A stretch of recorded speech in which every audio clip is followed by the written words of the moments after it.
The morning light streamed through the floor-to-ceiling windows of the Cardinal, casting long golden rectangles across Italian marble floors. Robert Westfield adjusted the cuff of his tailored Tom Ford suit as he surveyed what was now the newest jewel in his hospitality empire.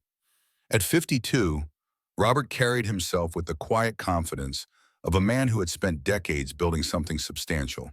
His 6'2" frame remained athletic, despite his age, a testament to his disciplined morning workouts. Silver hair at his temples added distinguished character to an already commanding presence. "The renovations exceeded expectations," he said, voice deep and measured. "The Cardinal will be our flagship Manhattan property." His assistant nodded, making notes on her tablet as they walked through the 3 Michelin-star restaurant.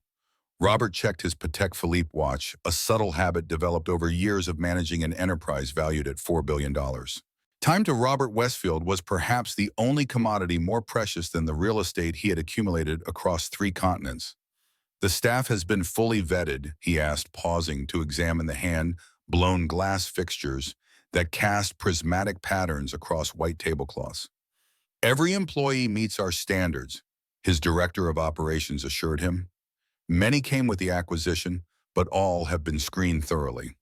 Robert nodded, though something in his expression suggested mild skepticism. He had built Westfield Hospitality Group from nothing, starting as a night manager at a modest hotel in Chicago 30 years ago. His attention to detail was legendary, his standards exacting.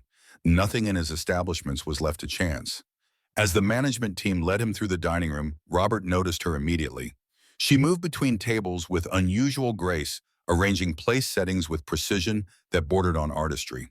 Unlike the other servers who glanced nervously at the entourage of executives, this woman carried herself with quiet assurance, her long black hair secured in a simple ponytail that revealed delicate Asian features. "What's her name?" Robert asked, interrupting his CFO's financial projections. "Sir," the CFO followed his gaze. "I'm not sure, she's just a server." "No one is just anything in my establishments," Robert corrected, voice gentle but firm. "Everyone has a name and a story." The restaurant manager hurried over, following Robert's line of sight. "That's Sarah Lin, Mr. Westfield. She's been with the Cardinal for about 6 months." Robert watched as Sarah arranged crystal stemware, her movements economical and purposeful. There was something in her bearing that seemed incongruous with her position, a precision that suggested training beyond food service. "She's one of our most requested servers," the manager added. "Fluent in several languages, excellent with wine pairings. The regulars adore her." Robert nodded, filing the information away. In his experience, people were rarely exactly what they appeared to be on the surface. That had been one of the first lessons of building his empire, knowing that beneath the veneer of hospitality lay complex human stories. "Let's continue to the kitchen," he said, though his attention lingered on the server a moment longer. The tour proceeded smoothly, each department head presenting their section with well-rehearsed precision. Robert asked detailed questions about inventory systems, employee satisfaction, metrics, sustainability initiatives. His mind, however, kept returning to the poised server in the dining room. Something about her had triggered his finely tuned sense for the unusual, the exceptional hiding in plain sight. At 45 minutes into their inspection, fate intervened to confirm his instincts. The front doors of the Cardinal burst open with explosive force. 3 men in dark hoodies stormed into the restaurant, faces partially concealed, intentions immediately clear, as one shouted, "Everyone down now!" Chaos erupted instantly. Diners screamed and dove beneath tables. Expensive glassware shattered against marble floors. Servers dropped their trays in panic. Robert's security detail started to move, but they were positioned near the kitchen entrance, too far away to be immediately effective. Robert himself remained perfectly still, assessing the situation with the calm detachment that had served him through numerous business crises. "Wallets, phones, jewelry, everything valuable goes in the bahabi," the leader commanded, waving a pistol menacingly. "Anyone plays hero, people start dying." Robert watched in fascination as Sarah Lin's entire demeanor transformed. While everyone else displayed various stages of terror, she became perfectly still. Her breathing, controlled eyes tracking each gunman's position with mathematical precision. She had moved slightly behind a marble column, partially concealed, but with clear sight lines to all 3 assailants. "You pretty lady with the ponytail," the leader called, pointing his weapon directly at Sarah. Start collecting from these rich folks. Move. Sarah stepped forward with hands visible, but Robert noticed something the gunman missed. Her stance. Her feet were positioned in a way that suggested coiled energy. Her center of gravity was lower than normal. Her breathing remained impossibly steady. Of course, Sarah said calmly, approaching the nearest table where an elderly couple sat trembling. Just please don't hurt anyone. The gunman relaxed slightly, thinking he'd found a compliant helper. That was his first and final mistake. Sarah moved with fluid precision that defied physics. In one seamless motion, she grabbed the edge of a marble-topped side table and spun it toward the leader, while simultaneously dropping low and sweeping the legs of the second gunman. The heavy table caught the leader in the midsection, sending him crashing into an ornate wine display. Before the third gunman could react, Sarah had rolled behind the bar and launched herself over it in a spectacular aerial maneuver. Her foot connected with his wrist, sending his weapon flying while her elbow found his solar plexus with surgical accuracy. He crumpled instantly. The second gunman scrambled for his dropped weapon, but Sarah was already there. She delivered a precise strike to a pressure point on his neck, and he joined his accomplice in unconsciousness. The entire encounter had lasted less than 30 seconds. The restaurant fell into stunned silence. Sarah straightened her uniform, checked her ponytail, and looked around at the debris with genuine concern. "I'm sorry about the mess," she said to Robert, who stood frozen in amazement. "I know this will require extensive cleanup. Are you seriously apologizing for saving everyone's lives?" Robert found his voice, though it came out rougher than intended. "I'm apologizing for the property damage," Sarah replied, her professional mask sliding back into place. "The insurance paperwork alone will be a nightmare." Police sirens wailed in the distance as Robert's security team finally reached them, looking sheepish and unnecessary. Robert couldn't take his eyes off Sarah, who was now helping the elderly couple back to their feet with gentle reassurance. "Where exactly did you learn to fight like that?" he asked, approaching her carefully. Sarah's expression became guarded instantly. "YouTube videos," she said flatly. "Amazing in what you can learn online these days." Robert almost laughed at the obvious lie, but something in her eyes warned him away from pushing further. "Right, YouTube," one of his security guards interrupted. "The police want statements from everyone, Mr. Westfield. Should we handle it?" "Make sure they know Ms. Lin is a hero, not a suspect," Robert said without looking away from Sarah. "I'm not a hero," Sarah said quietly. "I'm just someone who reacts quickly in dangerous situations. It's not complicated." But it was complicated, Robert realized. Everything about this woman was complicated. The way she moved suggested years of intensive training. Her situational awareness was military level. Her calm under pressure indicated experience with violence that no ordinary server should possess. As the police took statements and medical personnel attended to minor injuries, Robert retreated to the Cardinal's private office. He sat behind the antique desk, mind racing with questions about Sarah Lin. There was a story there one he suddenly felt compelled to uncover. "Get me her employee file," he instructed his HR director over the phone. "Complete background, employment history references. Everything we have." "Sir, is there a problem with her performance?" the director asked. "Quite the opposite," Robert replied. "I want to know everything about the woman who just single-handedly stopped an armed robbery in my restaurant." The file arrived via secure email 30 minutes later, and Robert's suspicions deepened as he reviewed the sparse documentation. Sarah Lin's employment application contained the minimum required information, a driver's license, social security card, and basic contact details. No previous employment history beyond the past 2 years. No educational background. No references. Most concerning was the complete absence of any social media presence, unusual for someone her age. It was as if Sarah Lin had materialized out of thin air 2 years ago. Robert closed the file, staring out at the Manhattan skyline. The last time something had captured his attention this completely had been 7 years ago, when his wife Catherine was diagnosed with stage 4 ovarian cancer. The memories washed over him, unbidden, painful still, after all this time. He remembered the hospital rooms the specialists flown in from around the world, the experimental treatments that had bought precious months, but not years. Catherine had faced her illness with the same grace and strength she'd brought to their 22-year marriage. When she finally slipped away, Robert had thrown himself into his work, expanding Westfield Hospitality Group at an unprecedented rate. Their daughter Elise, now 24 and studying at Stanford, had accused him of using work to avoid grief. She wasn't entirely wrong. The emptiness of their family home in Greenwich had become unbearable. The hotels and restaurants, with their constant activity and endless problems to solve, offered refuge from the silence. Now watching the police lead away the would-be robbers in handcuffs, Robert felt something he hadn't experienced in years: genuine curiosity about another person. Not as a business associate or potential asset, but as a human mystery. "Sir, the police would like a statement." His security chief appeared in the doorway. Robert nodded, rising from behind the desk. "Has Ms. Lin given hers?" She was quite brief, apparently. Downplayed her involvement. "Of course she did," Robert murmured.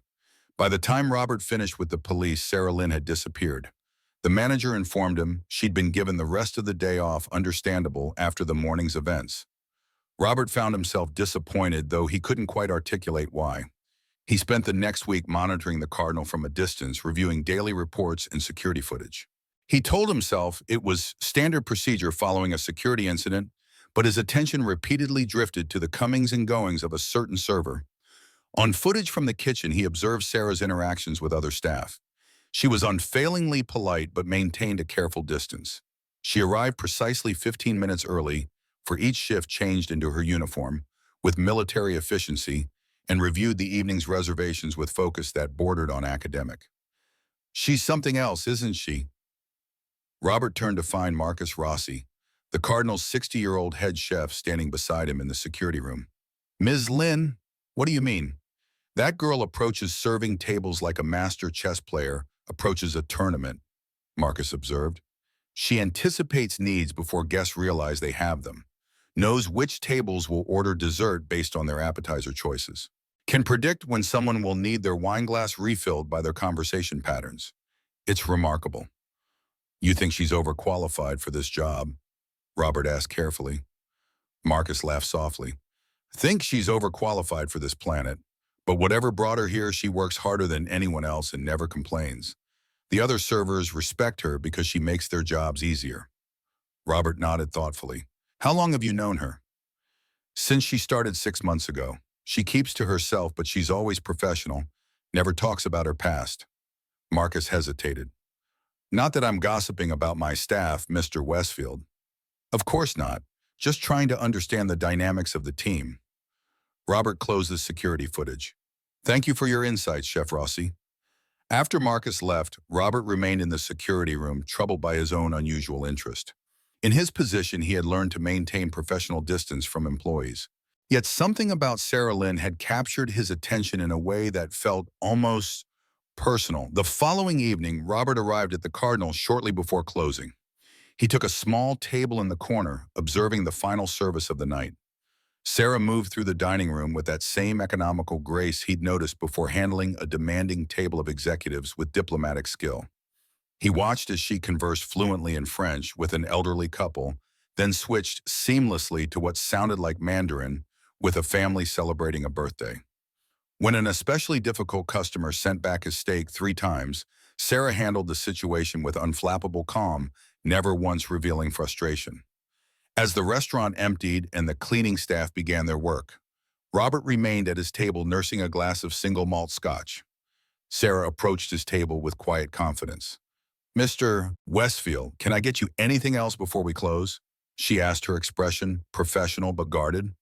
"Please join me for a moment," he said, gesturing to the chair across from him. Her hesitation was momentary but noticeable. "I should help with closing." "The others can manage for 5 minutes," Robert said gently. "Please." Sarah sat with the perfect posture of someone who had been trained to be constantly aware of her body's position in space. "How can I help you, Mr. Westfield?" "First, I wanted to properly thank you for what you did during the robbery. You showed exceptional courage." "Anyone would have done the same," she demurred. "We both know that's not true," Robert replied. "Most people froze. You acted decisively and saved lives."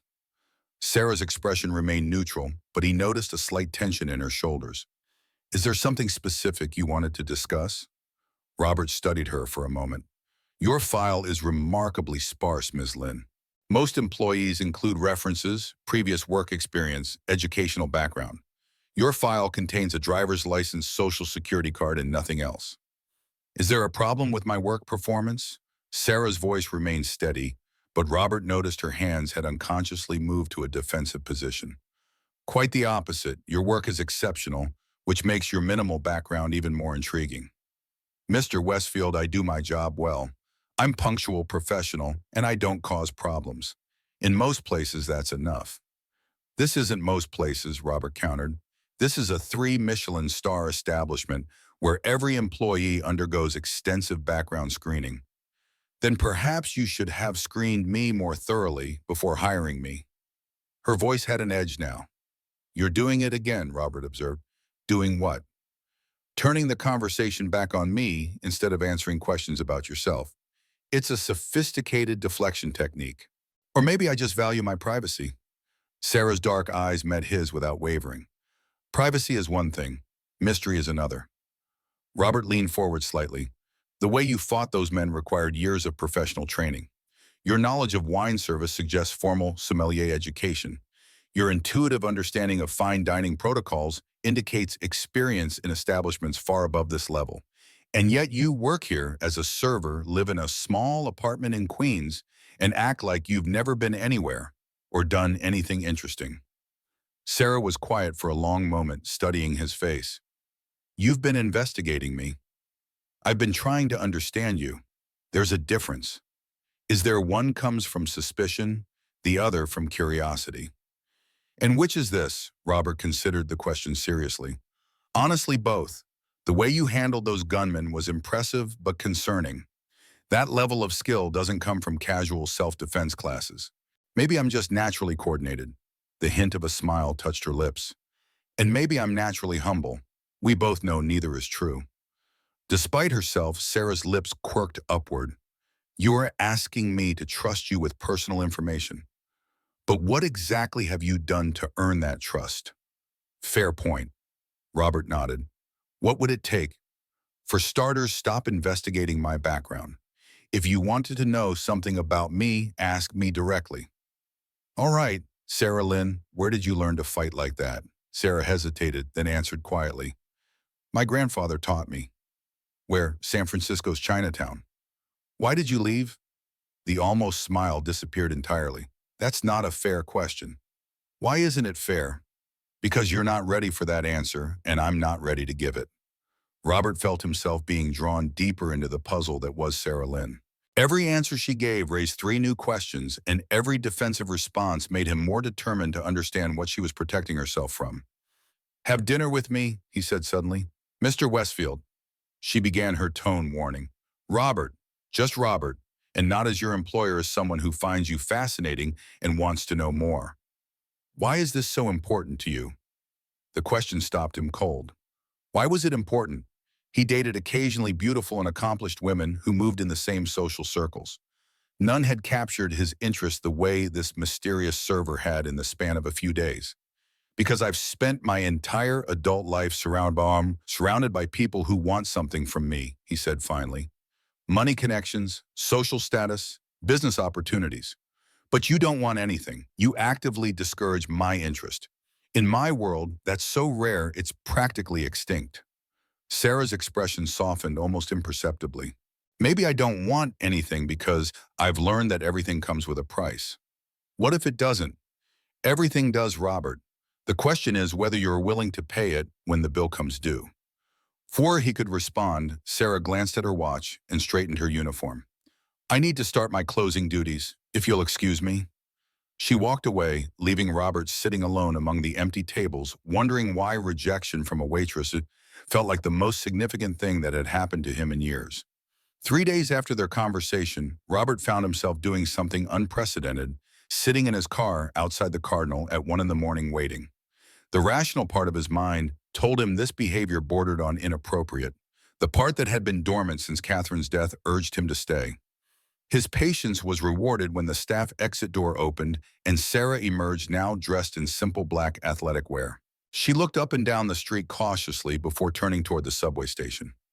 Robert was about to start his car and leave when she suddenly changed direction, heading down a narrow alley beside the restaurant. Curiosity overcoming better judgment, He quietly exited his car and followed at a distance. The alley opened into a small service courtyard illuminated by security lights. There in the pale glow, Sarah Lin was practicing martial arts forms with deadly precision. Robert stood frozen in the doorway, watching Sarah move through what appeared to be an advanced kata with breathtaking fluidity. Her hair flowed loose around her shoulders as she executed techniques that were clearly lethal in their precision. She spun, kicked, struck invisible opponents with combinations that would have been devastating against real attackers. This wasn't casual practice. It was the disciplined training of someone maintaining skills that had taken years to develop. Every movement spoke of muscle memory earned through countless hours of repetition. Sarah sensed his presence without breaking rhythm, completing her form before turning to face him with calm alertness. "Mr. Westfield," she said, neither surprised nor particularly concerned to find him there. "Robert," he corrected automatically. "And yes, apparently not as late as some people. I prefer to practice when there's no audience. How's that working out for you?" Despite herself, Sarah smiled. "Well, apparently." Robert stepped into the courtyard, noting how Sarah's stance shifted to maintain distance while keeping escape routes clear. That was beautiful. Also terrifying, but beautiful. It's just exercise. That was combat training at a level most military units would envy. Robert moved closer, stopping when he sensed her discomfort. "Where exactly did your grandfather teach you to move like that?" Sarah was quiet for a long moment, studying his face in the dim light. Something in his expression must have convinced her to drop at least one layer of defensive pretense. "My grandfather was Master Wei Chen," she said finally. "He taught traditional kung fu in San Francisco's Chinatown for 40 years. I started training with him when I was 4 years old." Robert recognized the name immediately. Wei Chen had been legendary in martial arts circles, a master who had trained champions, and whose school had produced fighters who dominated international competitions. "Wei Chen was your grandfather, the Wei Chen." "You've heard of him?" Sarah seemed genuinely surprised. "Anyone who's ever studied martial arts has heard of him. He was considered one of the greatest masters of his generation. His school produced more champions than any other institution in North America." Sarah's expression became guarded again. "Most people don't know that much about traditional kung fu." "I studied taekwondo in college," Robert explained. "Not seriously, but enough to recognize expertise when I see it. Your grandfather was famous for only accepting students who demonstrated exceptional dedication and natural ability." "He made exceptions for family," Sarah said, beginning to gather her things. "I doubt that," Robert replied. "Wei Chen was known for being harder on his relatives than anyone else. If he trained you personally, it's because you had extraordinary talent." Sarah began gathering her things, clearly uncomfortable with the direction of the conversation. "It was a long time ago." "How long ago did you leave?" The question made her pause. "I didn't leave. I was sent away." "By whom?" "My family." Something in her tone warned him not to push further. Instead, he took a different approach. "Are you hungry?" he asked. "What?" "It's almost 2 in the morning. You just finished a 10-hour shift followed by what looked like an hour of intensive training. I'm betting you haven't eaten anything substantial since lunch." "I'm fine." "That wasn't the question." "Are you hungry?" Sarah hesitated, then nodded slightly. "Yes. I know a place. Nothing fancy, just good food and no dress code required." "Robert." "Not a date," he clarified quickly. "Just food. 2 people who happen to be hungry at the same time eating in the same location. No expectation, no agenda." "Why are you being so persistent?" The question held genuine confusion. "Because you're the first person I've met in years who challenges me to be more than just rich. You make me want to earn your respect instead of buying it." Sarah looked at him for a long moment, weighing something in her mind. "One condition." "Name it." "No more questions about my past tonight. We can talk about anything else, but my personal history is off limits."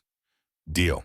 The diner Robert chose was a 24-hour place in Queens that served truck drivers, night shift workers, and insomniacs who needed comfort food at unusual hours. Sarah seemed to relax as soon as they walked in. The casual atmosphere and working-class clientele apparently felt safer to her than elegant restaurants filled with people who might have expectations or judgments. They found a booth in the back corner, and Sarah ordered pancakes with a side of bacon, while Robert requested coffee and apple pie. She ate with genuine hunger, and Robert found himself fascinated by this glimpse of Sarah without her professional mask. Can I ask about Kung Fu without it counting as personal history, he ventured? Depends on the question. The form you were practicing. What style was it? Northern Shaolin with elements of Wing Chun, she answered. My grandfather believed in combining traditional techniques with practical applications. How many hours a day did you train? When I was younger, 4 to 6 hours after school, more on weekends. Training wasn't optional in our family. She took another bite of pancakes. Do you miss it? Sarah paused with her fork halfway to her mouth. Miss what? Competing. From what I understand, someone with your background would have been eligible for national team's international competition. I was never interested in competition. Why not Baba? Because Kung Fu isn't a sport, she said with unexpected passion. It's a way of life, a philosophy, a means of protecting yourself and others. Turning it into entertainment diminishes its purpose. Robert found himself leaning forward, drawn in by her conviction. But surely your grandfather would have been proud to see you compete at the highest levels. My grandfather cared more about character than trophies, Sarah replied. He used to say that the most important victories happen when nobody's watching. Like 3 nights ago in the restaurant, Robert suggested. Sarah met his eyes directly. Exactly like 3 nights ago. They ate in comfortable silence for a while, and Robert noticed Sarah gradually relaxing. Her shoulders lost their defensive tension, and she began to make occasional eye contact instead of constantly scanning for exits. Your turn, she said eventually. For what? To answer questions. Fair is fair. What do you want to know? Why restaurants? You could have gone into any business, but you chose hospitality. Why pies? Robert considered the question seriously. Because food brings people together. It's one of the few industries where success depends on making people genuinely happy rather than just separating them from their money. That's surprisingly idealistic for a billionaire. You think billionaires can't be idealistic? He asked with a half smile. I think it's easier to be idealistic when you can afford the luxury of principles, Sarah countered. That's cynical even for you. Sarah shrugged. Experience teaches cynicism. What kind of experience? The words slipped out before he could stop himself. She gave him a warning look. That counts as personal history. Sorry, force of habit. They finished eating as the first hints of dawn began lightening the sky outside. Robert found himself reluctant to end the evening, which had been the most genuinely relaxing conversation he had had in months. Can I drive you home? He offered as they stood to leave. I can take the subway. It's 5 in the morning and you live in Queens. Let me drive you. Sarah hesitated, then nodded. Thank you. During the drive to Sarah's neighborhood, they talked about books, movies, and music. Neutral topics that revealed shared interest in classic literature and obscure foreign films. Robert discovered that Sarah was far more widely read than her job suggested, with opinions on authors and subjects that indicated formal education well beyond high school. When they reached her building, a converted warehouse in an industrial area that was slowly gentrifying, Sarah turned to him with an expression he couldn't quite read. Thank you for dinner and for not pushing when I asked you not to. Thank you for giving me a chance to prove I'm not completely terrible, Robert replied. Jury's still out on that, Sarah said, but she was smiling. Good night, Robert. As he watched her disappear into her building, Robert felt something he hadn't experienced in years, a quiet sense of anticipation. For the first time since Catherine's death, he found himself looking forward to tomorrow.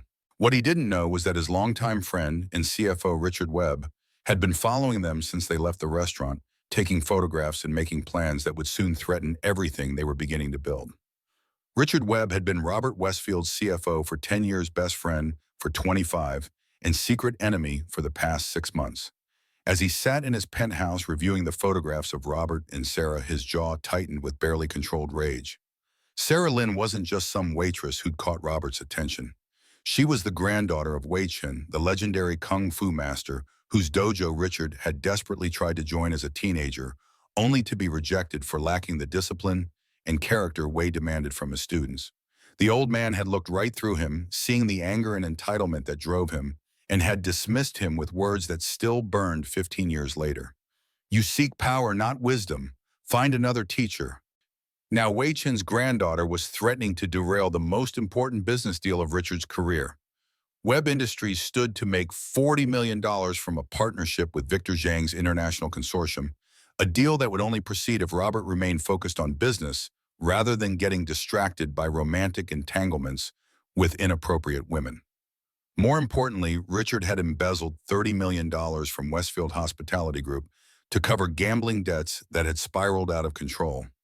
If Robert's attention turned to the company's finances too closely, everything would unravel. Richard picked up his phone and dialed a number he had hoped never to use. "It's Webb," he said quietly. "I need you to connect me with Mr. Zhang. We have a problem that requires immediate attention." The voice on the other end was cold and professional. "What kind of problem?" "The kind involving a woman who should have disappeared years ago. Lin Mei." There was a long pause on the line. "Mr. Zhang will be very interested in this information." While Richard was making arrangements to destroy her life, Sarah Lin, whose real name was Lin Mei, was experiencing something she thought was impossible. Hope. For the first time in 4 years, she'd allowed herself to imagine a future that didn't involve hiding, running, or constantly looking over her shoulder. 3 months passed, and autumn painted Central Park in fiery hues of amber and crimson.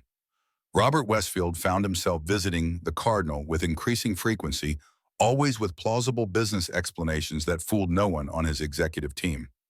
His chief marketing officer had started scheduling meetings at the restaurant without being asked, smiling knowingly when Robert failed to object. The Cardinal had flourished under Westfield ownership, reservation wait times extending to 3 months, as word spread about the impeccable service and world-class cuisine. Sarah Lin had become something of a legend among regular patrons, requested by name and tipped generously for her uncanny ability to anticipate needs before they were spoken. Robert watched her from a discreet distance, respecting the boundaries she had established that night at the diner. He had stopped investigating her background, but found other ways to learn about her through observation. Small gestures that demonstrated his attention without intrusion, improving the lighting in the staff parking area, upgrading the employee break room, implementing a comprehensive health insurance plan that exceeded industry standards. On a rain-soaked Tuesday evening in October, Robert was leaving the Cardinal after a late dinner meeting when he noticed Sarah standing beneath the restaurant's awning, staring at the downpour with unusual indecision. Her shift had ended 30 minutes earlier, and she appeared to be waiting for the storm to ease. "Can I offer you a ride home?" Robert asked, approaching with deliberate noise so as not to startle her. Sarah turned, surprise briefly visible before her composed expression returned.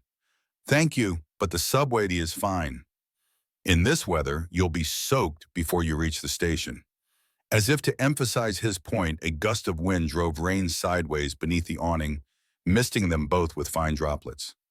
Sarah hesitated, glancing at her watch. "Actually, I just remembered the Q train is under maintenance tonight. The detour would add 40 minutes to my commute." Robert recognized the graceful acceptance of his offer for what it was, a small but significant shift in their carefully maintained distance. "My car is in the private lot around the corner," he said, opening a large black umbrella. "Shall we?" The short walk to the parking garage passed in companionable silence, their shoulders occasionally brushing as they navigated puddles beneath the shared umbrella. Robert's Aston Martin waited in its reserved space, elegant and understated in gunmetal gray. "This is not what I expected," Sarah remarked as she settled into the passenger seat, running her hand appreciatively over the hand-stitched leather. "What were you expecting?" "A Rolls-Royce Lamborghini." "Something more ostentatious," she admitted. "This is almost subtle." "I saved the flashier cars for impressing business associates," Robert replied, starting the engine. "This one is just for me." The drive through rain-slick Manhattan streets was unexpectedly comfortable. Sarah gave directions to her apartment in Queens, and Robert navigated through the late evening traffic with practiced ease. Classical music played softly from the car's audio system, a Rachmaninoff piano concerto that filled the silence without demanding conversation. "You know your way around the city well," Sarah observed as Robert took an unexpected turn that avoided a flooded underpass. "I drove cabs for 3 years while putting myself through college," he replied. "The geography of New York is etched into my brain permanently." "You were a cab driver?" Sarah sounded genuinely surprised. "The official Westfield biography mentions nothing about that." "The official biography also claims I graduated from Wharton," Robert said with a wry smile. "In reality, I attended community college for 2 years before dropping out to work full-time. PR firms prefer prestigious fiction to humble truth. Why tell me the truth then?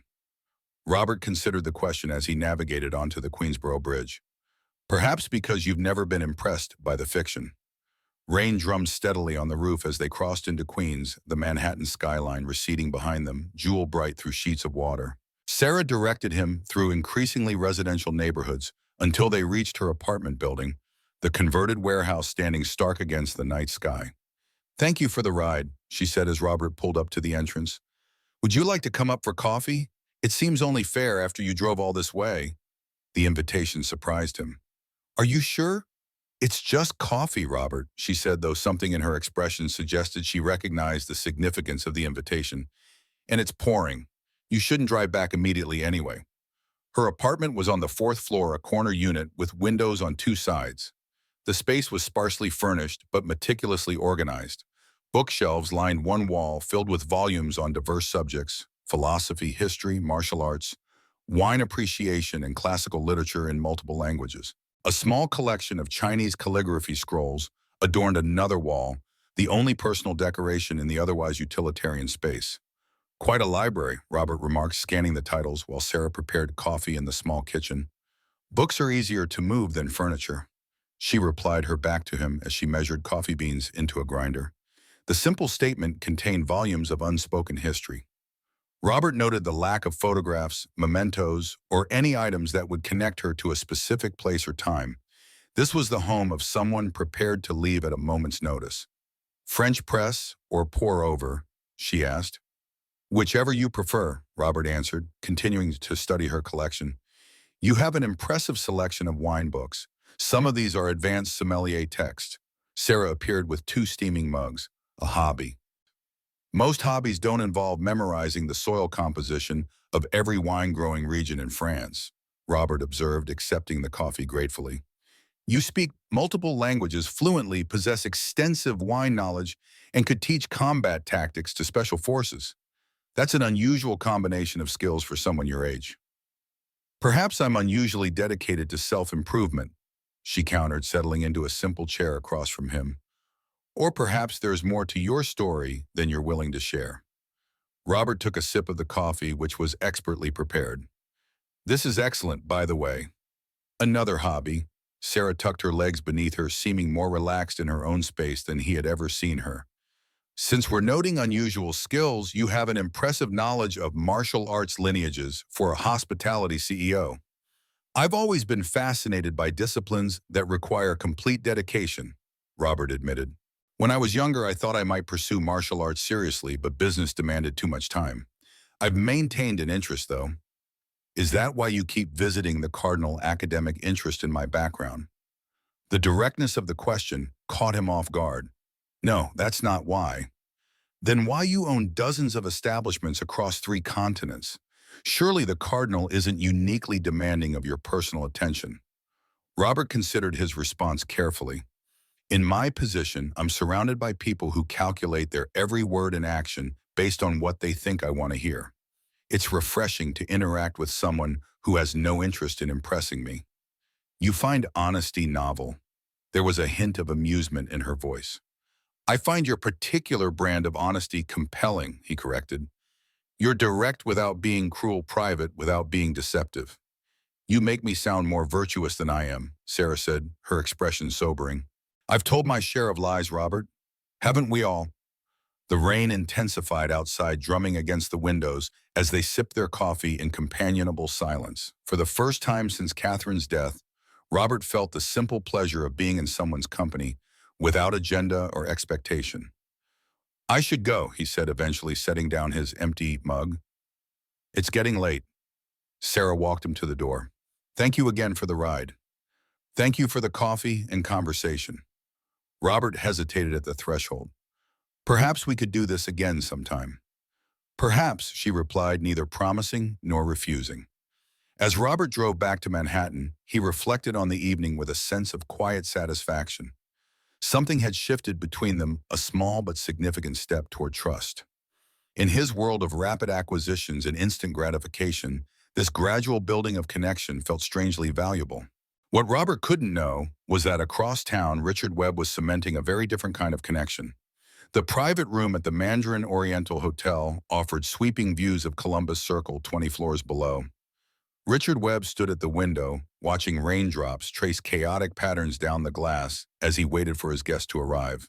The suite cost $7,000 per night, an extravagance that would have been questioned had it appeared on the Westfield hospitality expense reports. Fortunately, Victor Zhang had insisted on covering the cost. The door opened silently, and Victor Zhang entered with the casual confidence of a man accustomed to wielding power. At 58, Zhang maintained the physique of someone 20 years younger, his bespoke suit emphasizing broad shoulders and a still trim waist. Only the silver at his temples and the lines etched around his eyes suggested his true age. "Mr. Webb," Zhang said, extending his hand, "I trust I find you well." "Very well, thank you," Richard replied, shaking the offered hand firmly. "I appreciate you making time on such short notice. Your message indicated matters of mutual interest. I always make time for mutual interests." Zhang moved to the bar, selecting a crystal decanter. "Scotch, please."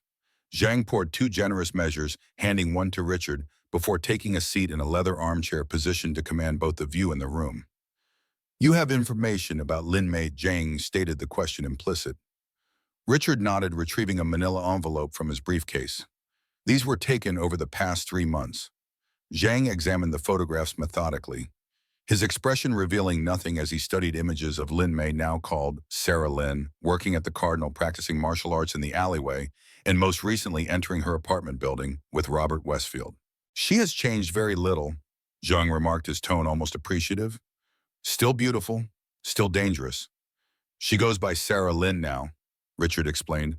"Works as a server at the Cardinal, which was recently acquired by Westfield Hospitality Group. And she has developed a relationship with Robert Westfield himself," Zhang observed, tapping the photograph of them together. "Interesting. I wouldn't call it a relationship yet," Richard clarified.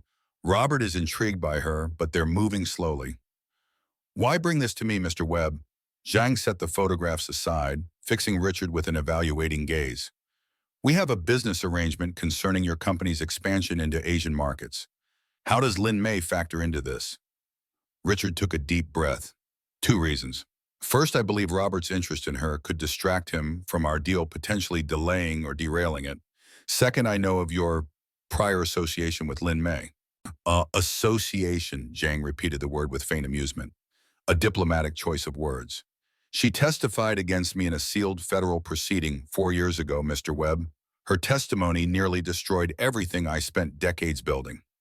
Which is why I thought you should know her whereabouts." Zhang studied Richard over the rim of his glass. "You're concerned about our business deal, certainly. But there's something more personal here. What is your interest in Lin Mei?" Richard hesitated, then decided on honesty. "Her grandfather Wei Chun rejected me from his school when I was younger. Said I lacked character." The admission still stung decades later. "Ah," Zhang nodded with understanding. "Old wounds from a martial arts master. I can appreciate that motivation." He set down his glass. "There's something else you are not telling me, though. Something about your financial situation, perhaps?" Richard felt cold sweat forming at his temples. "What do you mean, Mr. Webb? I don't enter partnerships without thorough due diligence. You've been losing substantial sums at various establishments in Atlantic City and Las Vegas. Approximately $12 million over the past 18 months, if my information is correct." "How did you please?" Zhang raised a hand. "In my position, information is simply another commodity to acquire. More concerning is that certain financial discrepancies have appeared in Westfield Hospitality's accounts.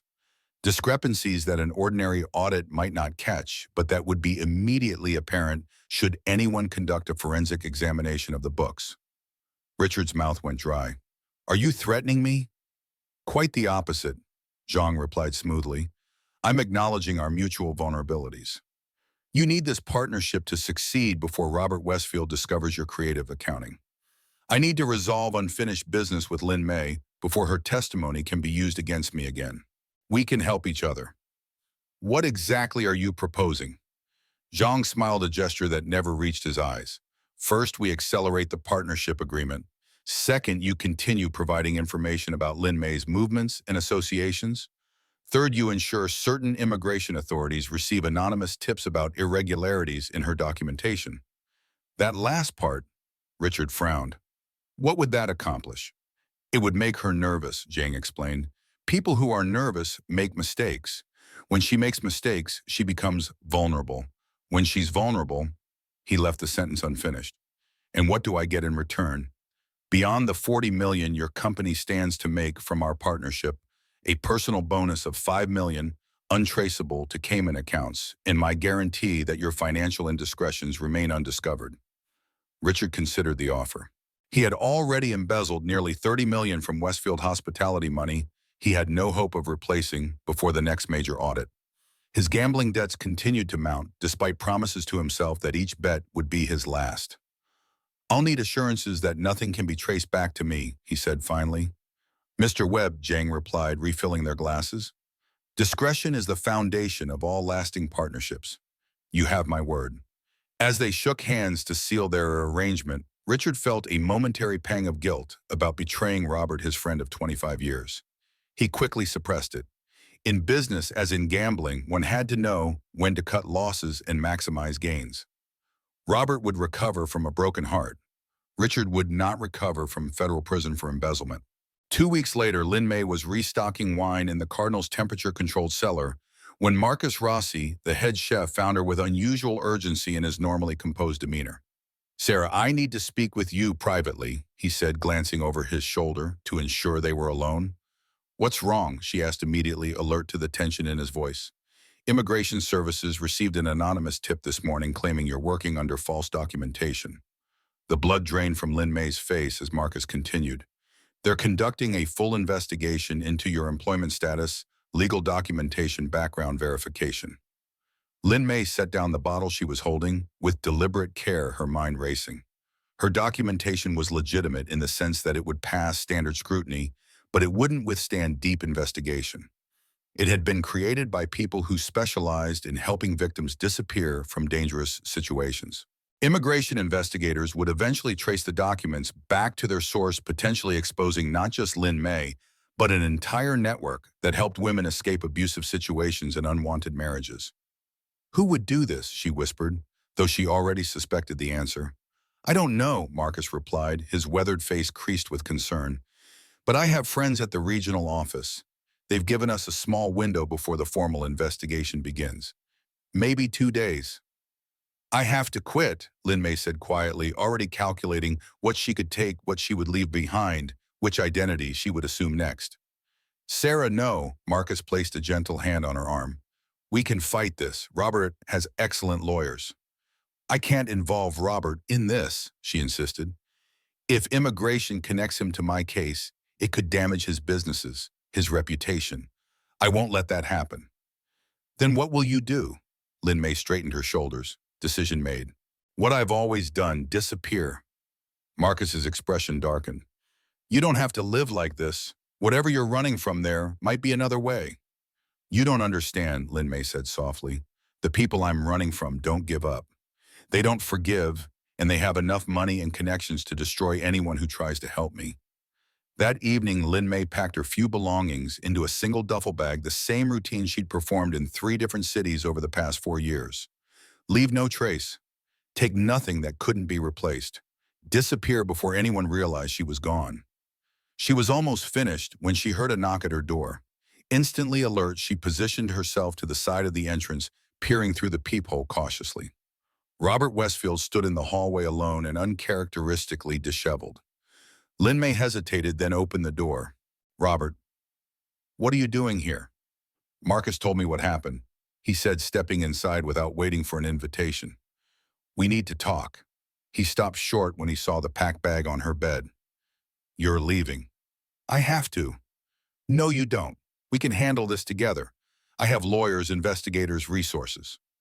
Robert, stop. Lin Mei's voice was firm but not unkind. This isn't your fight. Like hell it isn't, he countered, frustration evident in his tone. Someone is targeting you to get to me. That makes it absolutely my fight. Lin Mei turned to face him fully, and Robert saw something in her eyes that made his blood run cold. This wasn't fear or uncertainty. This was the look of someone who'd made a final decision and wouldn't be swayed by arguments or emotions. "You think this is about you, but it's not," she said quietly. "This is about my past catching up with me just like I always knew it would." "What past? Talk to me, Sarah. Whatever this is, we can handle it." "I can't tell you." "Why not?" "Because you're a good man who believes problems can be solved with money and determination. But some problems don't have solutions. Some people can't be fought or reasoned with or bought off. Sometimes the only option is to run." Robert moved closer, his voice desperate. "I'm not letting you disappear from my life because someone sent an anonymous tip to immigration." "It won't stop with immigration," Lin Mei replied, her voice flat, emotionless. "Next, it'll be the IRS. Then criminal investigations based on planted evidence. Then threats against people I care about. It escalates until everyone around me is in danger." "Who is it? Who are you so afraid of?" Lin Mei was quiet for a long moment, weighing how much truth she could safely share. "His name is Victor Zhang, the business mogul. We've been negotiating a partnership with his consortium." Robert's expression shifted from confusion to concern. "What possible connection could you have to Victor Zhang?" Lin Mei took a deep breath, decision made. She gestured to the small table in her kitchen. "You might want to sit down for this." Robert followed her to the table, watching as she poured 2 glasses of water with hands that trembled slightly despite her outward composure. "My real name is Lin Mei," she began. "4 years ago, I testified in a sealed federal proceeding against Victor Zhang's organization." "Testified about what?" "Human trafficking. Zhang's legitimate businesses are a front for moving young women from China to the United States under false pretenses." Lin Mei's voice remained steady, but her eyes reflected old pain. "I was one of those women." Robert felt his chest tighten. "How?" "I was promised a scholarship to study at Columbia University. When I arrived, there was no scholarship, only a debt that had to be worked off through domestic servitude initially, and later." She left the implication unspoken. "How did you escape?" "My grandfather's training," Lin Mei said simply. "Zhang's men underestimated what a desperate young woman with 15 years of kung fu training could do. I fought my way out, connected with a victims advocacy group, and eventually agreed to testify." "Why isn't Zhang in prison if you testified against him?" "The case was complex, involving multiple jurisdictions. My testimony was enough to indict him, but before the trial, key witnesses disappeared, evidence vanished, and a federal judge with connections to Zhang ruled certain evidence inadmissible. The case collapsed." "And you've been running ever since," Robert concluded. "The advocacy group connected me with people who help women disappear. New identity, new city, new life." Lin Mei's expression darkened. "It worked until someone figured out who I really am." "Someone like Richard," Robert said, pieces falling into place. "My CFO. He's been acting strange lately, taking calls he won't explain, pushing hard for this partnership with Zhang's consortium." Lin Mei's head snapped up in surprise. "Your CFO knows Victor Zhang. They've been meeting to discuss the partnership. Richard has been unusually insistent that we finalize the deal quickly." Robert's mind raced through recent events with new understanding.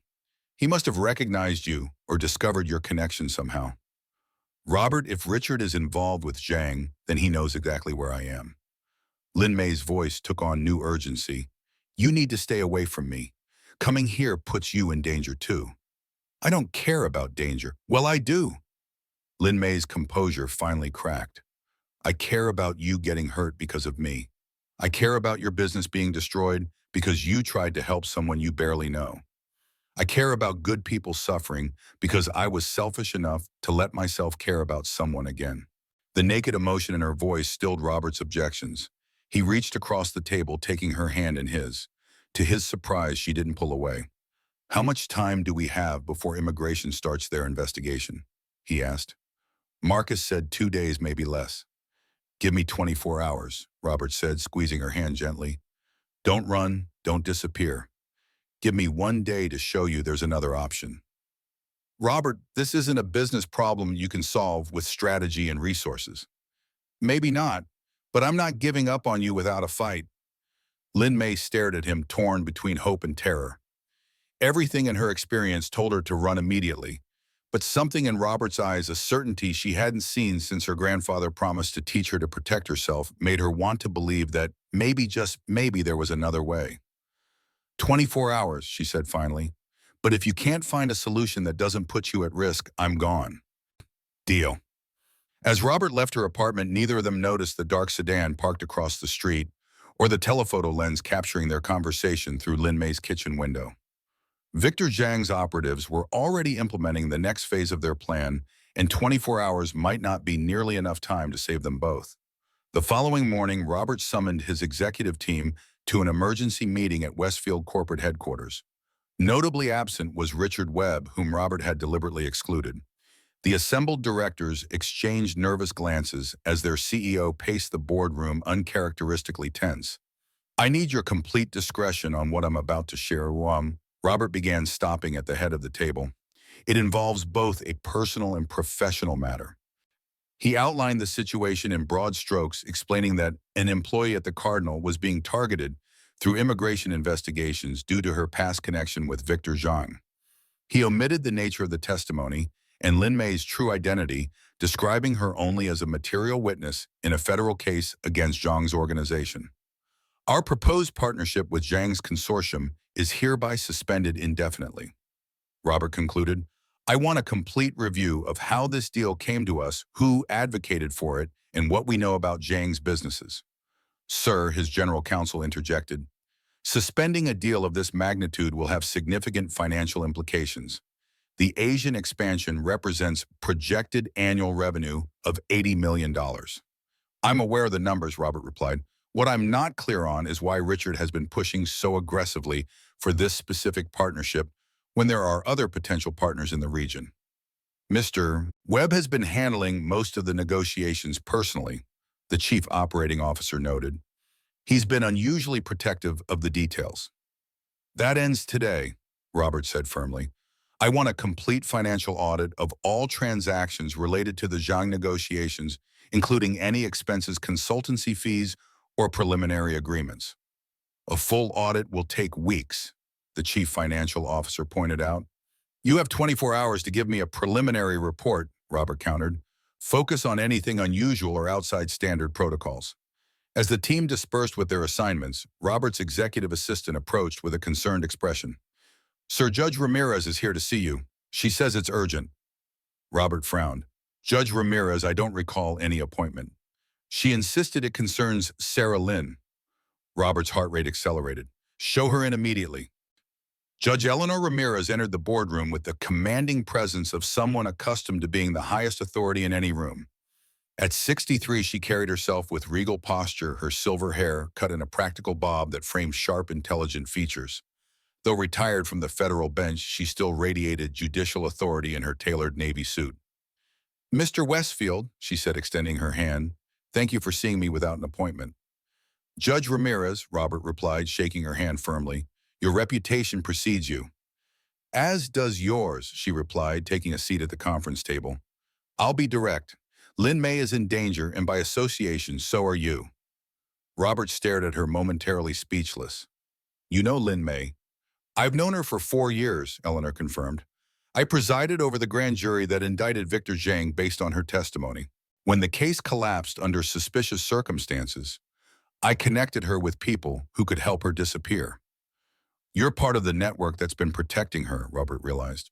"I retired from the bench shortly after the Zhang case fell apart," Eleanor explained. "Too many of my colleagues were being influenced by money or threats. I decided I could do more good working outside the system to protect victims like Lin Mei." "Why come to me now?" Eleanor's expression grew grave. "Because my sources tell me Zhang has located Lin Mei and is planning to move against her imminently. The immigration investigation is just the beginning. His people have been watching her apartment. They've been watching you as well." Robert processed this information, connecting it to Richard's strange behavior. "My CFO, Richard Webb, has been meeting with Zhang. I believe he may have identified Lin Mei and informed Zhang." "That's consistent with what we've learned," Eleanor confirmed. "Zhang's organization operates through exactly these kinds of business connections. He corrupts people in positions of power, leveraging their vulnerabilities." "What vulnerabilities could Richard have?" Eleanor reached into her briefcase, retrieving a file folder.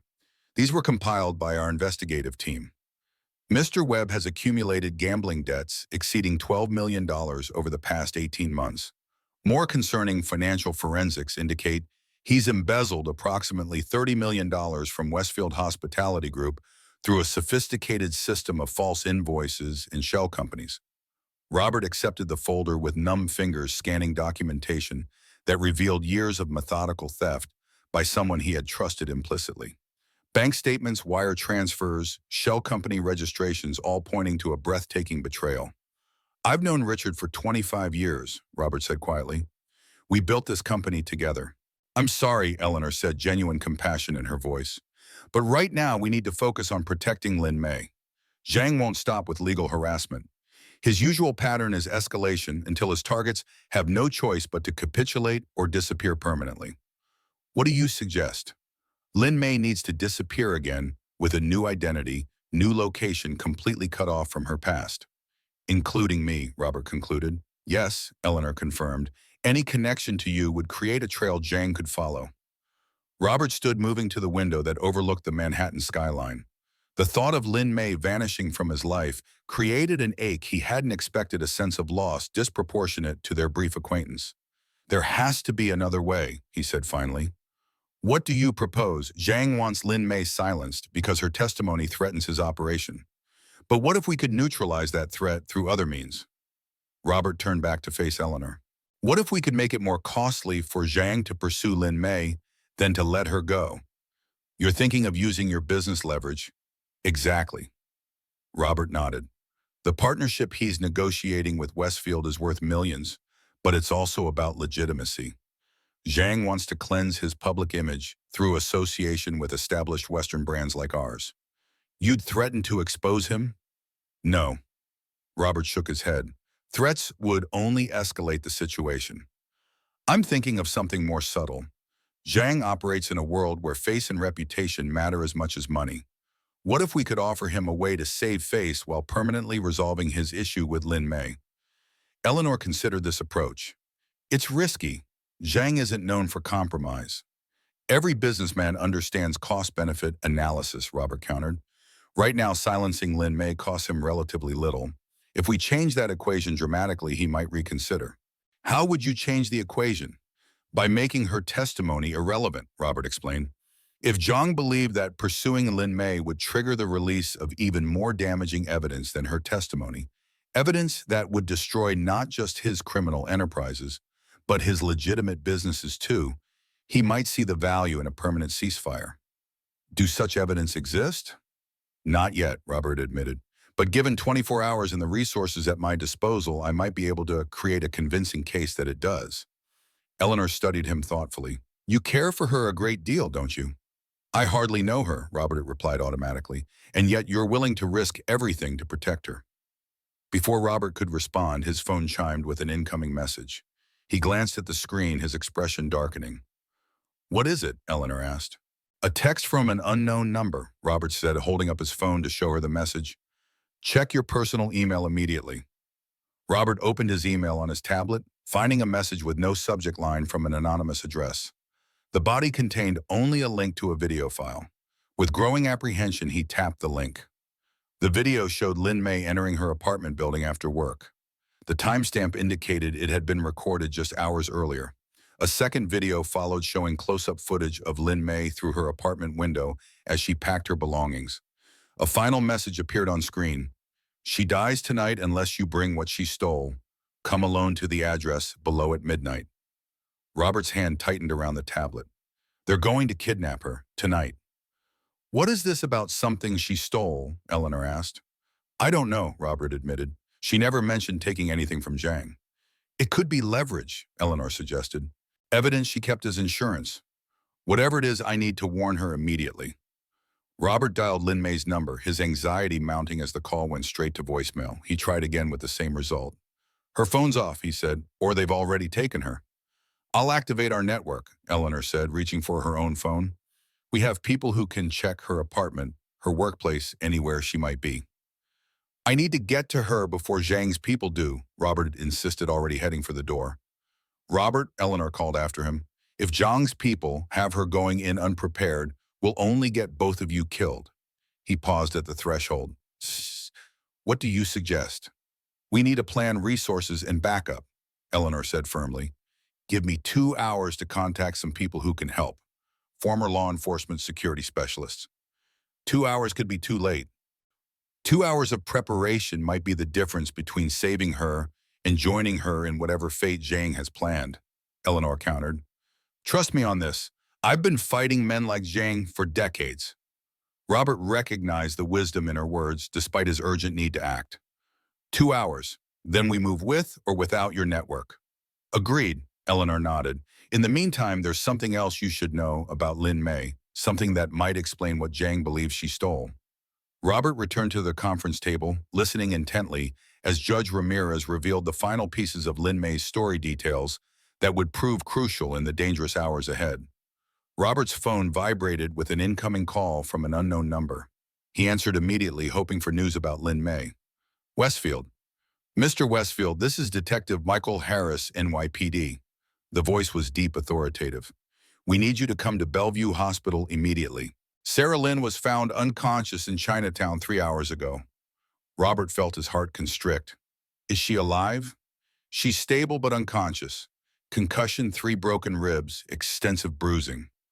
I'm on my way, Robert said, ending the call and turning to Judge Ramirez.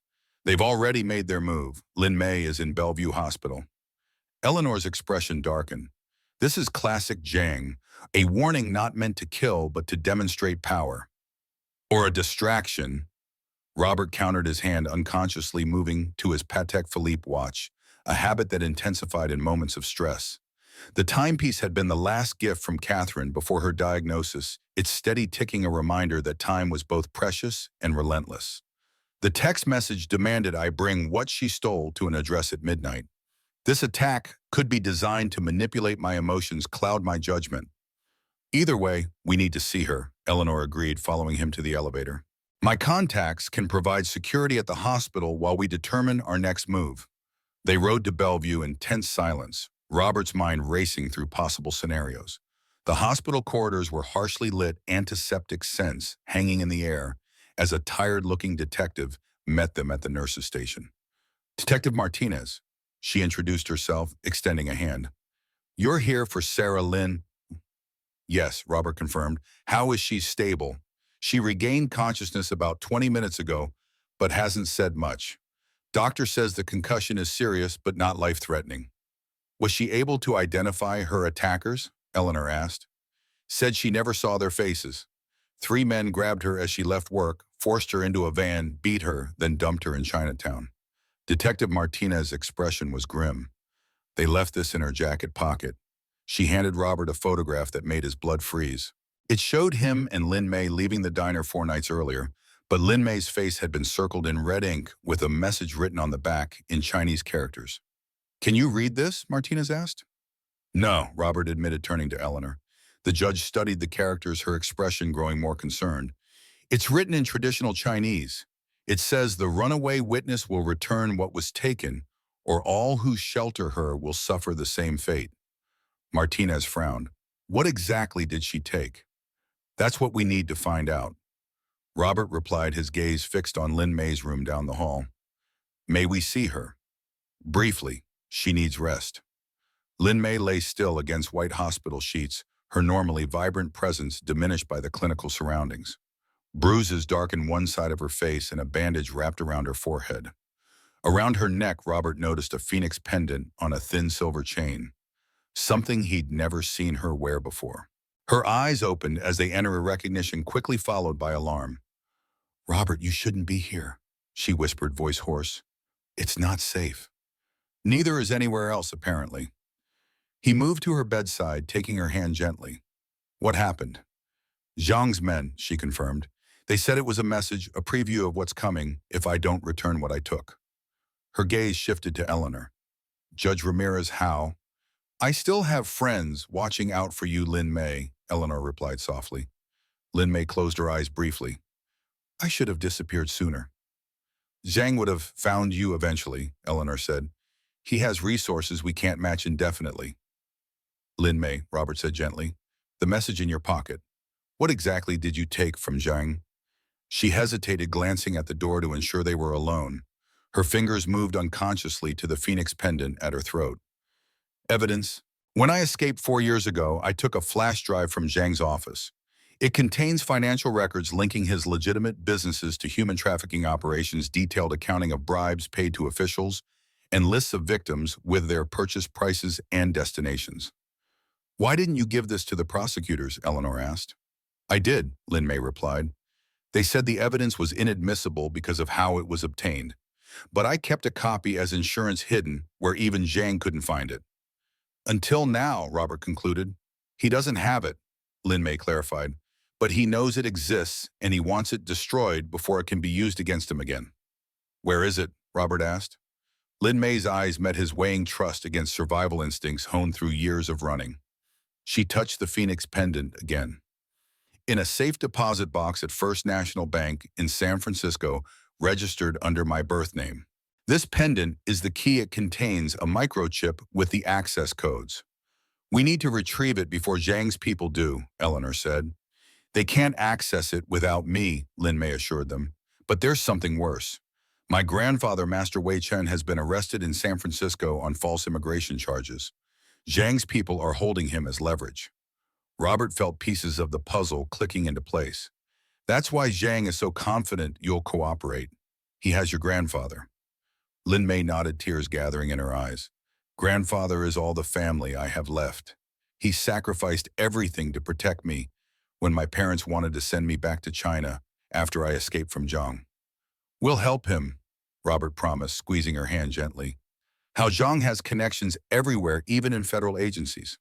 So do I, Eleanor interjected. And more importantly, I still have jurisdiction to review immigration cases. I can get your grandfather released, but I'll need to fly to San Francisco immediately. Robert turned to the judge. Go, I'll stay with Lin Mei and deal with Zhang. Robert, you can't face Zhang alone, Lin Mei protested. His people will kill you. They won't, Robert assured her with more confidence than he felt. Zhang is a businessman first and foremost. He understands negotiation and self-interest. This goes beyond business, Lin Mei insisted, struggling to sit up despite her injuries. This is personal for him. I damaged his pride, his reputation. Then we'll offer him something more valuable than revenge, Robert replied. Judge Ramirez, can you arrange protection for Lin Mei while you're gone? Already done, Eleanor confirmed. 2 former FBI agents will be stationed outside her door, and I've alerted hospital security to restrict visitor access. Good. Once you're in San Francisco, contact me immediately with any news about Master Chen. Robert turned back to Lin Mei. I need you to tell me everything you know about Zhang. His businesses, his methods, his weaknesses. Lin Mei studied him intently. You're planning something. I'm creating options, Robert corrected. Now rest. You'll need your strength when this is over. After leaving the hospital, Robert instructed his driver to take him directly to the Cardinal. The restaurant was closed, but a single light burned in the office above the dining room.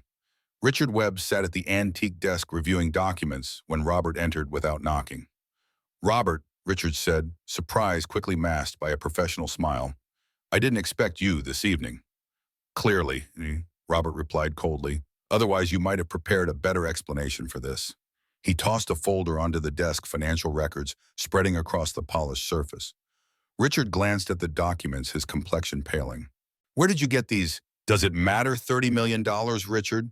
From my company, from our partnership. Robert, I can explain.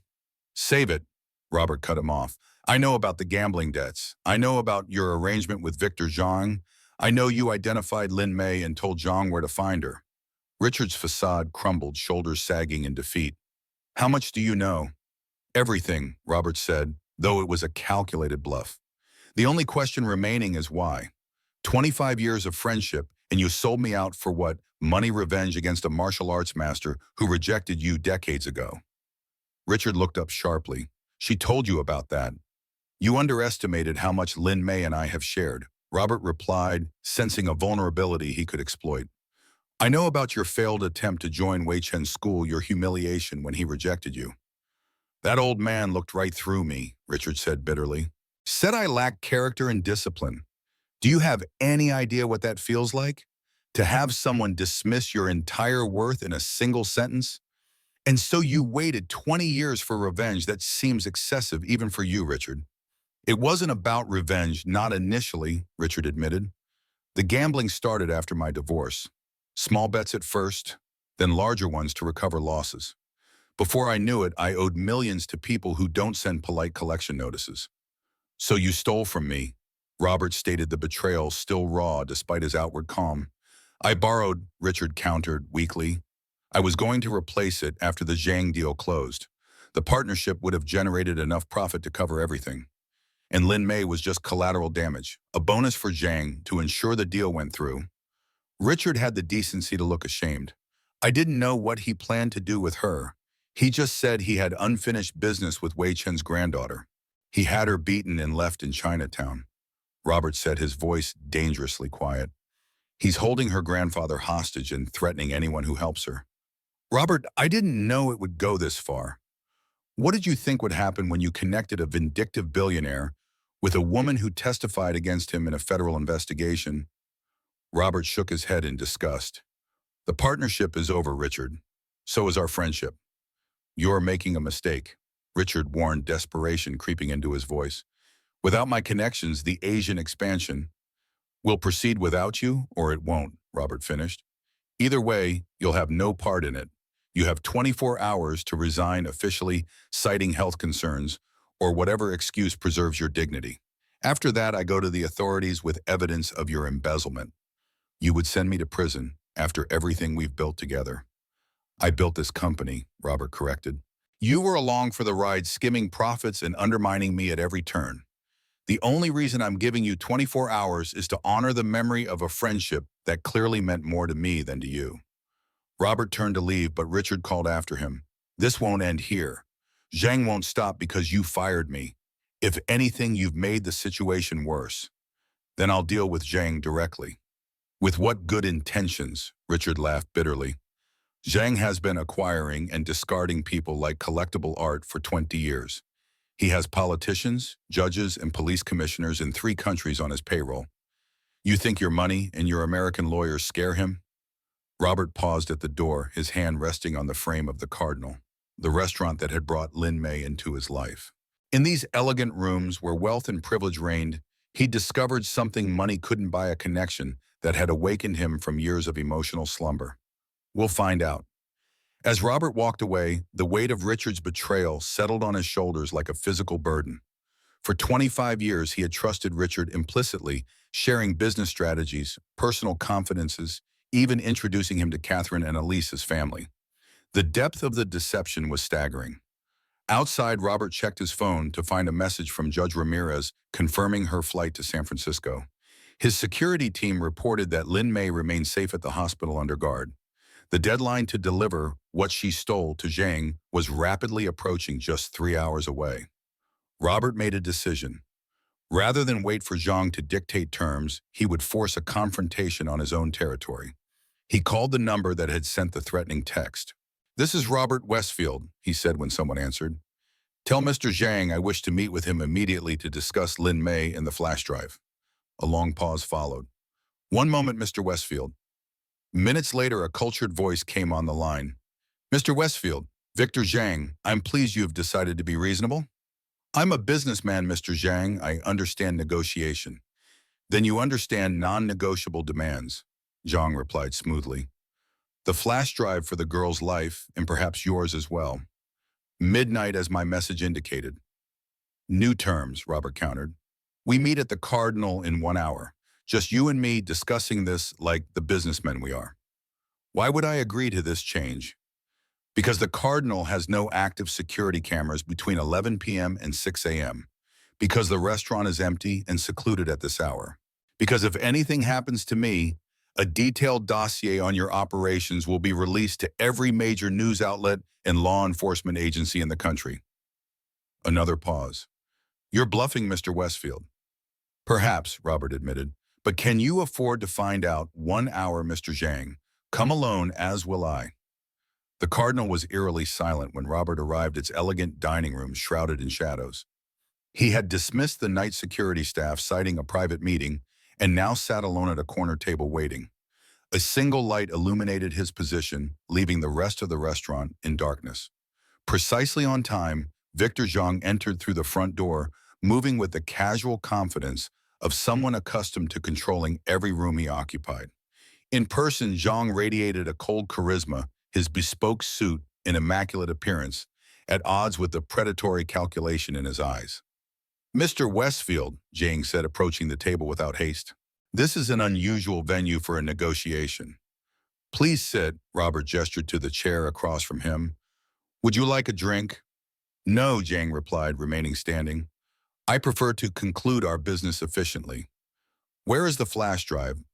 "Not here," Robert admitted, "but within reach should we come to an agreement." Zhang's expression hardened. I said we would discuss it," Robert corrected, "and we will. But first I'd like to understand what it contains that concerns you so deeply." "You know what it contains," Zhang said dismissively. "Lin Mei would have told you." "She told me it contains financial records linking your businesses to human trafficking," Robert confirmed. "What she couldn't explain is why you continue to pursue such activities when your legitimate enterprises generate billions annually." Something like surprise flickered across Zhang's features. "You Americans always reduce everything to financial calculations. This isn't about money, Mr. Westfield. It's about face, about honor. Lin Mei didn't just steal information. She humiliated me in front of my associates. She made me look weak. And in your world, that's unforgivable," Robert concluded. "In any world, actions have consequences," Zhang replied. "Lin Mei made her choice 4 years ago. Now she must accept the result of that choice." "What about your choices?" Robert asked. "The choice to traffic young women, to bribe officials, to pursue personal vendettas at the expense of business opportunities. You presume to judge me." Zhang's voice remained calm, but his eyes hardened. "You who built your empire on privileged connections and inherited advantage."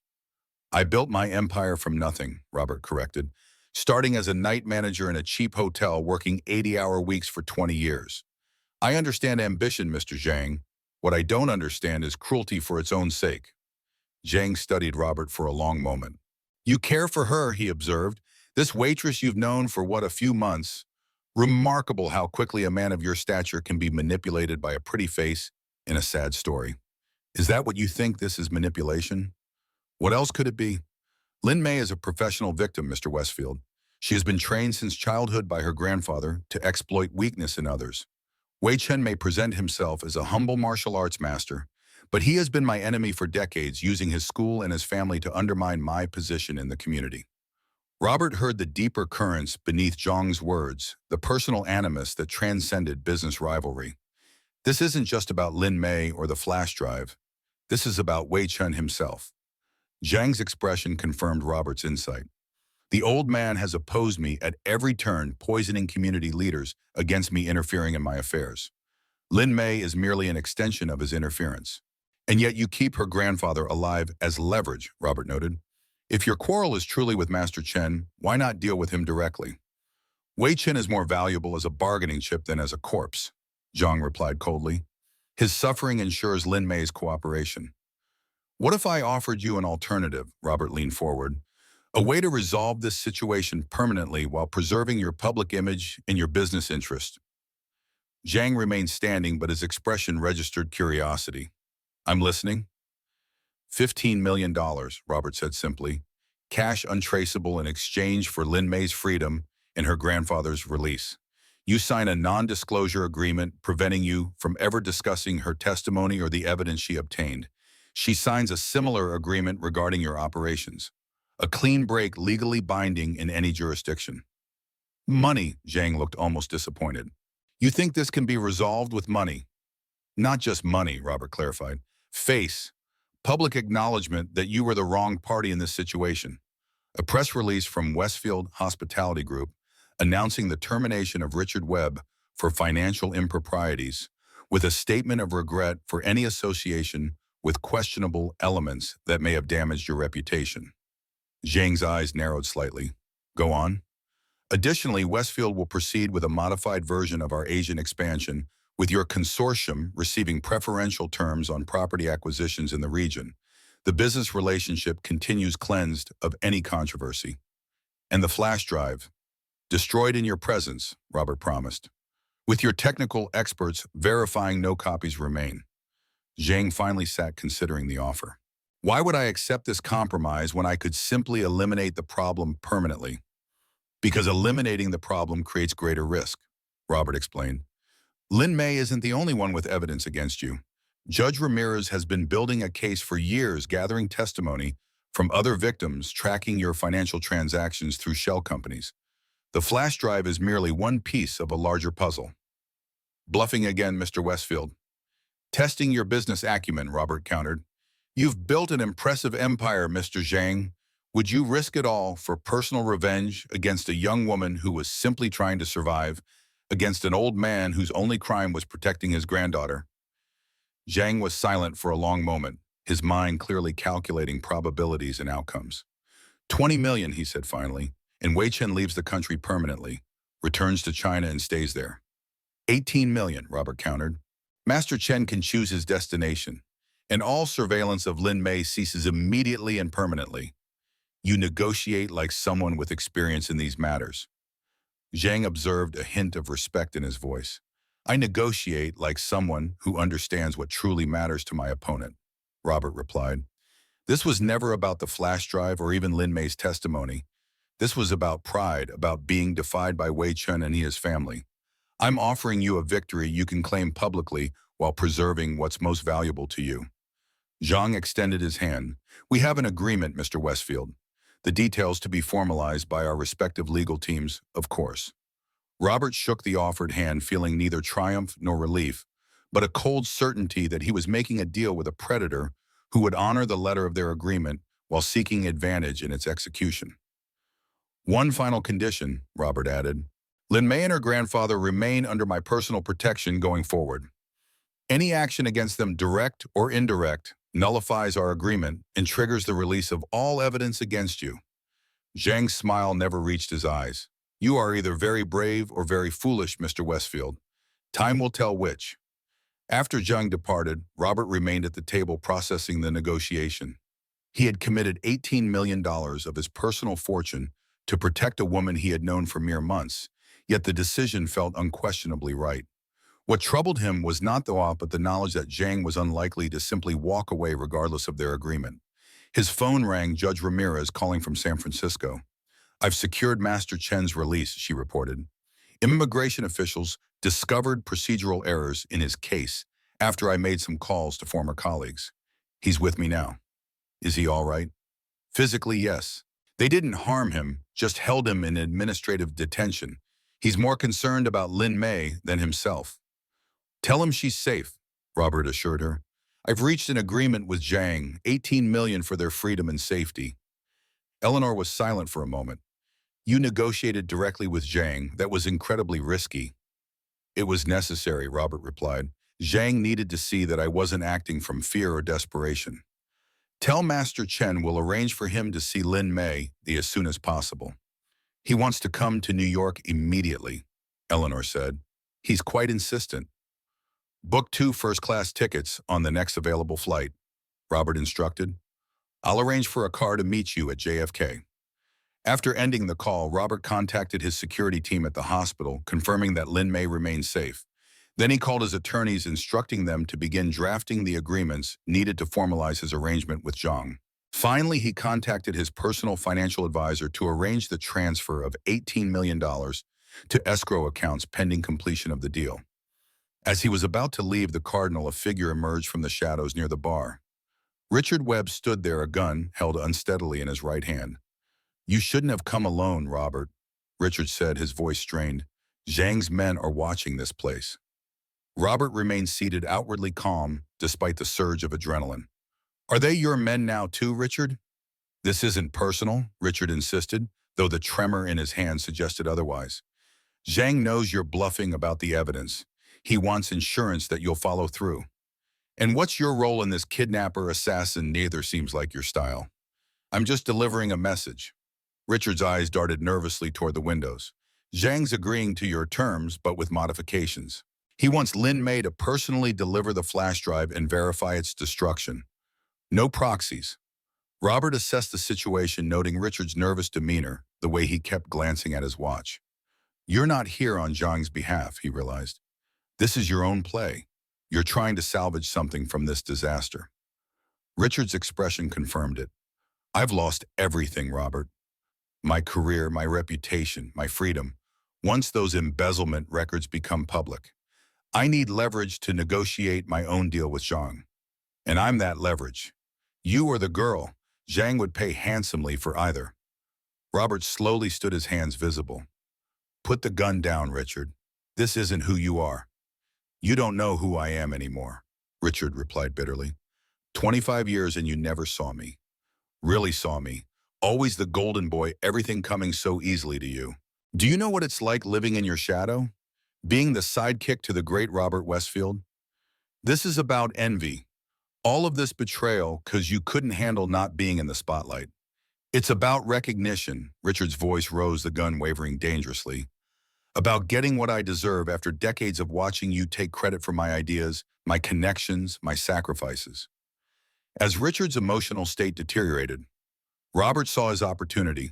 In one fluid motion, he upended the heavy oak table, using it as a shield as he lunged forward. Richard fired the bullet, splintering wood as Robert tackled him to the ground. The gun clattered across the marble floor as they struggled. Despite being older, Robert's regular workouts gave him the advantage over Richard's desk-bound physique.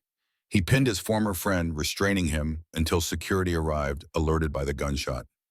You've lost everything that mattered, Robert said quietly as Richard was led away.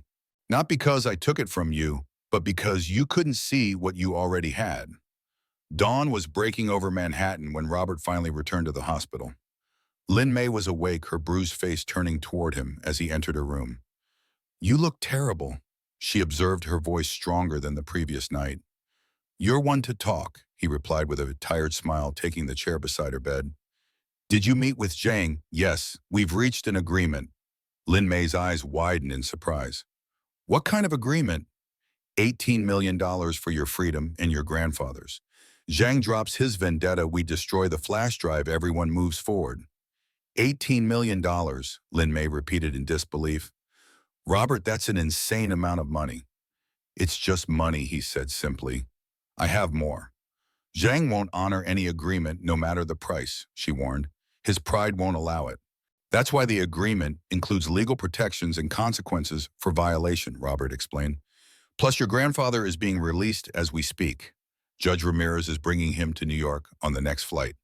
Tears filled Lin Mei's eyes. Grandfather is free, truly. Truly, Robert confirmed. They should arrive this afternoon. Lin Mei reached for his hand, holding it tightly. I don't know how to thank you. You don't need to thank me, Robert replied, squeezing her hand gently. Just get well. Your grandfather will want to see you at your strongest.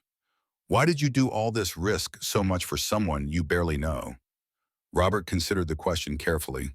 In my life, I've acquired wealth, properties, businesses, all the trappings of success.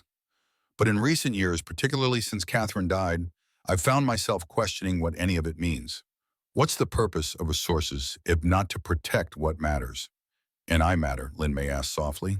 More than I expected, Robert admitted. More than makes sense given how little time we've known each other. A comfortable silence settled between them, broken only by the muted sounds of the hospital beyond the door. Eventually, Lin Mei spoke again. My real name is Lin Mei Chen, she said. I was born in San Francisco's Chinatown. My mother died when I was 3, and my father returned to China for business, leaving me with my grandfather. I grew up in the rooms above his martial arts school, learning kung fu alongside his other students. Robert listened without interruption as Lin Mei shared her story, each revelation a piece of the puzzle that completed the extraordinary woman before him. When I was 17, I won a scholarship to study international business at Columbia University. 2 months after I arrived in New York, I discovered the scholarship was a front for Zhang's trafficking operation. Most girls were sent to wealthy clients as domestic servants, or worse. Because of my education and appearance, I was kept for Zhang's personal staff, serving at his private events. Her voice remained steady, but Robert saw the pain in her eyes as she continued. After 3 months, I managed to escape using the skills my grandfather had taught me. I contacted a victims advocacy group who connected me with federal investigators. My testimony helped build the case against Zhang, but as you know, it fell apart. Judge Ramirez helped me disappear, and I've been moving from city to city ever since, always looking over my shoulder. Until now, Robert said gently. Until now. Lin Mei agreed. Though I still find it hard to believe Zhang will simply walk away even for $18 million. He won't, Robert acknowledged. But the legal agreements we're putting in place will make it costly for him to continue his vendetta. More importantly, we're changing the dynamics. You won't be alone and vulnerable anymore. Lin Mei sat up straighter, wincing slightly at the movement. I'm tired of running, she said with sudden conviction. I won't hide anymore. If Zhang breaks his word, I want to fight back. But on my terms, not his. Robert was surprised by the shift in her demeanor. What are you proposing? The flash drive isn't the only evidence, Lin Mei revealed. I've been gathering information on Zhang's operations for years. Names, dates, witness, testimonies. I've been connecting with other victims through encrypted channels. We have enough to destroy him completely if we coordinate our efforts. That's incredibly dangerous, Robert cautioned. So is living in fear, Lin Mei countered. My grandfather taught me that true courage isn't about being fearless. It's about facing fear and acting anyway. Let's see how Zhang honors his agreement first, Robert suggested. We have options now that we didn't have before. What happens after the agreement is seen and where do I go? The uncertainty in her voice revealed how accustomed she had become to impermanence. That's entirely your choice, Robert assured her. You could stay in New York, return to San Francisco with your grandfather, or go somewhere new. Whatever you decide, I'll help make it possible. And us, Lin Mei asked cautiously, what happens to whatever this is between us? That's also your choice. Robert replied, his hand still holding hers. I care for you, Lin Mei, more deeply than I expected to care for anyone again after Catherine. But I understand that your life has been defined by others making decisions for you. I won't be another person who limits your freedom. Before she could respond, a knock at the door announced the arrival of a nurse. Ms. Lin has visitors, she announced. Judge Ramirez entered first, followed by a dignified elderly man whose upright posture and alert eyes belied his 75 years. Master Wei Chen moved with the fluid grace of a lifetime martial artist, his weathered face lighting up at the sight of his granddaughter. Mei Hua, he said softly, using her childhood name as he approached the bed. Grandfather, Lin Mei replied, tears flowing freely now. You're safe. Thanks to your friends, Wei Chen acknowledged, nodding respectfully to Judge Ramirez and Robert. You have chosen your allies wisely, granddaughter. They chose me, Lin Mei corrected, smiling through her tears. Wei Chen turned to Robert, studying him with penetrating intensity. Mr. Westfield, Judge Ramirez has told me of your courage in facing Victor Zhang. Few men would risk so much for someone they have known so briefly. Your granddaughter is an exceptional person, Master Chen, Robert replied. Helping her was the only choice I could make. The only choice, Wei Chen repeated thoughtfully. In my experience, Mr. Westfield, when a man says something was his only choice, he reveals not limitation, but character. The days that followed were a whirlwind of legal negotiations, medical consultations, and security arrangements. Zhang's attorneys scrutinized every clause of the agreements, seeking advantages and loopholes that Robert's legal team methodically closed. The final documents signed in the neutral territory of a Manhattan law firm ran to over 100 pages of binding commitments and consequences for violations. On the day the flash drive was to be verified and destroyed, an unexpected complication arose. As Zhang's technical experts prepared to examine the device, Lin Mei stepped forward, her phoenix pendant gleaming against her black dress. Before we proceed, she said, her voice clear and strong, I need your personal assurance, Mr. Zhang. Zhang's eyes narrowed. The agreements provide all necessary assurances, Ms. Chen. Paper promises can be broken, Lin Mei replied. I want to hear you say it, in front of witnesses, that our history ends today. No more pursuit, no more vendettas, no more using others as pawns in your game. The room fell silent, all eyes on Zhang. For a moment, his mask of civility slipped, revealing the cold fury beneath. Then, with visible effort, he regained his composure. You have my word, he said finally. Our business is concluded today. Lin Mei held his gaze. Remember, Mr. Zhang, I may not be hiding anymore, but neither am I defenseless. Break your word and you'll find I've learned more from my grandfather than just kung fu. The flash drive was verified and destroyed in Zhang's presence, his technical experts confirming no copies remained. $18 million transferred into accounts beyond the reach of American tax authorities. Non-disclosure agreements were executed by all parties, and Victor Zhang departed New York without further direct contact with Lin Mei or her grandfather. Richard Webb resigned from Westfield Hospitality Group, citing health concerns and a desire to spend time with family. A carefully worded press release announced the discovery of financial irregularities during his tenure, with appropriate authorities being notified. Facing multiple criminal charges for embezzlement and attempted kidnapping, he eventually accepted a plea deal testimony against Zhang's financial operations, earning him a reduced sentence at a minimum security facility. Zhang himself found his carefully cultivated reputation under unexpected scrutiny when several international investigations into human trafficking simultaneously focused on his business associates. Though nothing could be directly traced to him, the coincidental timing suggested Judge Ramirez's network had been busy. Within a year, his empire began to fracture as investors withdrew and authorities in multiple countries froze assets pending investigation. 6 months after the agreement, Robert stood in the newly renovated courtyard of the Waitress School of Traditional Martial Arts in San Francisco's Chinatown. The historic building had been carefully restored with Robert's financial assistance, preserving its cultural heritage while updating facilities for a new generation of students. Lin Mei moved through the courtyard with practiced ease, instructing a group of young women in basic self-defense techniques. Her physical injuries had healed completely, though Robert knew the psychological wounds would take longer to fade. Still, each day seemed to bring her more fully back to herself, reclaiming the confidence and purpose that had been interrupted by Zhang's pursuit. The phoenix pendant remained at her throat, no longer a key to hidden evidence, but a symbol of her rebirth. "She is flourishing," Wei Chen observed, joining Robert at the edge of the training area. The teacher emerges from the student. "Bah, she's remarkable," Robert agreed. "The women's self-defense program was entirely her idea. A way to transform her experience into protection for others?" Wei Chen nodded approvingly. "The highest form of martial wisdom is not defeating enemies, but preventing the need for battle." Lin Mei concluded the lesson, bowing to her students before approaching Robert and her grandfather.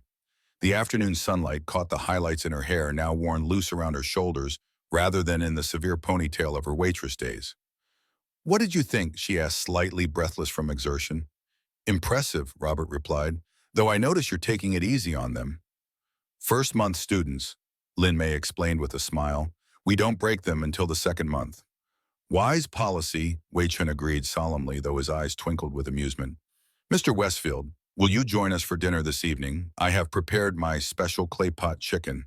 "I wouldn't miss it," Robert assured him. Over the past months, he had divided his time between New York and San Francisco, gradually transferring more operational responsibility to his executive team while focusing on strategic decisions and special projects. His Patek Philippe watch, once a reminder of Catherine's absence, now marked the rhythm of a new chapter in his life.